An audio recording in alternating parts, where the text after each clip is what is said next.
quería ir, alguno de ellos quería ir a por el plátano, porque esa es su naturaleza, le mojaban con una manguera de agua. Entonces el mono dejaba de coger los plátanos.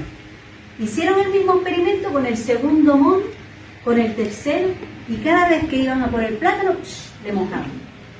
Entonces, ¿qué pasó? La naturaleza es ir a por el plátano, ¿no? Y la de los monos. Pero ¿qué pasa? Que cuando tú vas a por el plátano, te mojan, pues cogieron miedo. Entonces, este mono lo sacaron y metieron otro nuevo. ¿No se sabe esta historia? No. ¿De verdad que no? Bueno, pues metieron a otro mono nuevo que no sabía lo que hacía la manguera. Pero salió los plátanos.